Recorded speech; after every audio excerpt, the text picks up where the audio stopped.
নির্বাচন বানচালের ষড়যন্ত্র হচ্ছে উল্লেখ করে সবাইকে ঐক্যবদ্ধভাবে কাজ করতে আহ্বান জানিয়েছেন বাংলাদেশ জাতীয়তাবাদী মহিলা দলের সভাপতি আফরোজা আব্বাস। বিএনপির ৪৭তম প্রতিষ্ঠাবার্ষিকী উপলক্ষে বাসাবো বালুরমাঠ এলাকায় বৃক্ষরোপণ, খাল পরিষ্কার ও মাছের পোনা অবমুক্তকরণ অনুষ্ঠানে যোগ দিয়ে তিনি একথা বলেন। আফরোজা আব্বাস আরও বলেন, সবাই ঐক্যবদ্ধ থাকলে স্বৈরাচার সুবিধাবাদীরা সুযোগ নিতে পারবে না।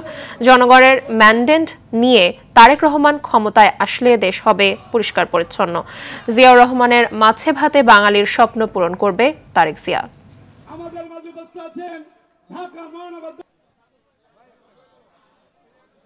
আমরা যেন আগামীতে আমরা সকলে মিলে পরিবেশটাকে সুস্থ রাখতে পারি, আমরা একটি দূষণমুক্ত অক্সিজেন পাই, আমরা নদী নালা খাল বিল পরিষ্কার পরিচ্ছন্ন রাখতে পারি সারা বাংলাদেশে, এবং মাছে ভাতে বাঙালি যেন আমরা থাকতে পারি। প্রত্যেকটা নদী যেন মাছে ভরপুর থাকে, নদী খাল বিল।